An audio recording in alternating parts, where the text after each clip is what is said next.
दस्तारबंदी का जलसा चल रहा था और सर पर पगड़ी बांधी जा रही थी। इधर मर्द का पिंडाल था, उधर औरत का पिंडाल था। औरत ने देख लिया कि वाह क्या शान है हाफिज कुरान की, और क़यामत में क्या शान होगी। घर पहुंचते ही शौहर के सामने एक जिद पर खड़ी हो गई कि तुमको हाफिज बनना पड़ेगा। कहा कि बूढ़ा तोता क्या सीखेगा, मेरे बाप से नहीं होगा। कहा कैसे नहीं होगा, हम बता देते हैं, हमको पता है कि कैसे होगा। कहा कि अगर तुम हाफिज बन गए तो तुमको मैं इनाम दूंगी। तो जब औरत की तरफ से इनाम की बात आई तो कान खड़े हुए शौहर के। कहा क्या इनाम दूंगी? कहा तुमको दूसरी शादी की इजाजत मिल जाएगी। अब क्या था, रात दिन एक करके दूसरी बीवी के चक्कर में हाफिज कुरान हो गया। जुमा का दिन था, नया कपड़ा सुरमा लगा करके अलता पाउडर करके वीआईपी बन रहा है। बीवी ने कहा कि बूढ़ी घोड़ी लाल लगा, ये बुढ़ापे में कहां से फैशन। कहा कि जुमा पढ़ने के लिए जा रहा हूं। कहा जरूर कोई दाल में काला है, दूसरी शादी का इरादा है। कहा कि अगर ऐसा कुछ नहीं है, जुमा पढ़ने के लिए जा रहे हो तो एक गिलास पानी पी लो। बस पानी पीना था कि 3 दिन के लिए सो गया है। इतवार में आंख खुली। अब उसके बाद वजू करने के लिए जैसे बैठा तो बीवी ने कहा कहां जा रहे हो? कहा जुमा पढ़ने के लिए। जुमा 3 दिन पहले गुजर चुका है, ये तो शादी का इरादा है, नींद की गोली घोल करके पिलाया। इरादा बदल दो वरना तो अगली बारी जहर की गोली की है, सीधा कयामत में उठो। आप देखेंगे जब रुखसती का मौका होता है तो घर के सारे लोग रोते। जवान बेटी को रुखसत किया जा रहा है, 18 साल पोस पाल करके बेटी रुखसत हो रही है, तो आप देखेंगे कि घर में मातम हो जाता, सारे लोग रोते। और उसमें यहां तक के बाराती भी मगरमच्छ के आंसू बहाने लगते। मगर एक आदमी हंस रहा था, रुमाल मुंह पर लेकर के हंस रहा था। एक बच्चा देख लिया, उसने बाप से कहा अब्बा हुजूर बाराती भी रो रहे हैं, ये सारा समाज रो रहा है इसलिए कि लड़की रुखसत हो रही है, मगर एक आदमी क्यों हंस रहा? तो बाप को हैरत हुई, कौन ये संगदिल है, जालिम है जो हंस रहा है। बोला अब्बा हुजूर ये दूल्हा बाबू हंस रहे, रुमाल मुंह में लेकर के हंस रहे। कहा कि बेटा ये तो रुखसती का मौका है, हम लोग रो रहे हैं, जिंदगी भर इसी बदनसीब को रोना है इसलिए हंस रहा। जब ससुराल में खाना अच्छा नहीं मिलता है तो दामाद सीधे ससुराल भागता है। जब घर में अच्छा खाना नहीं होता तो सीधे ससुराल भागता है कि मुर्गा मिलेगा। सास बड़ी चालू थी कि परकल गिदरा ककड़ी खे, एक दिन खिलाएंगे बार बार मुर्गा खाने के लिए आएगा, एक दिन ऐसा सबक देंगे कि कभी नहीं आएगा। जैसे ही दामाद आया दस्तरखान पर खिचड़ी पका करके दे दिया। अब खिचड़ी को देखने के बाद तलवे का खून दिमाग पर आ गया। कहा कि अम्मा ये जेल खाना है, मुझको कैदी समझ करके रखा है। कहा बेटा खिचड़ी को बुरा भला मत कहो, अमीर भी खा लेते गरीब भी खा लेते, किसी का पेट खराब नहीं होता। अल्लाह अल्लाह, समझ में आ गया, मुर्गा बचाने की प्लानिंग। कहा कि अम्मा ये रूखा सूखा कैसे खाया जाएगा, घी तो दे दो।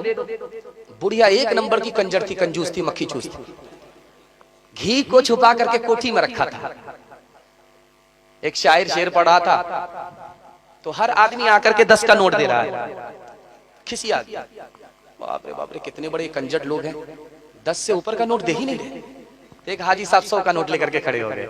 शायर साहब खुश हो गया कि हाजी साहब मुबारक हो, आपने पूरी बस्ती की आबरू बचा दी। तो हाजी साहब पैसा दे करके फिर भी खड़े। तो शायर साहब ने कहा हाजी साहब बैठ जाइए, आपका काम हो गया। कहा नहीं, वो 90 रुपए वापस लेने के लिए खड़ा हो।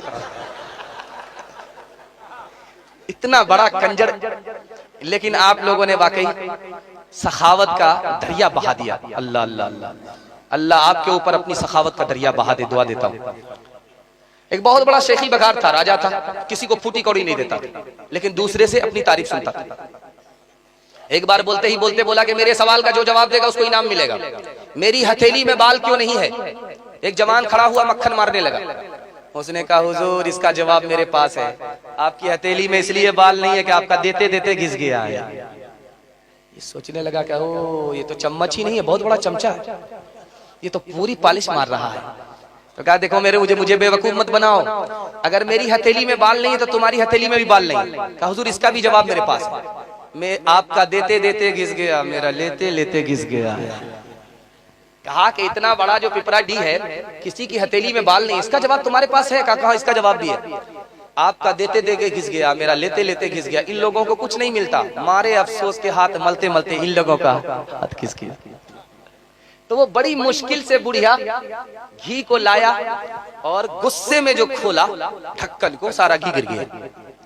अब बुढ़िया को बड़ा अफसोस हुआ कि थोड़ी सी गलती से फायदा दामाद उठा लेगा, दिमाग लगाना चाहिए।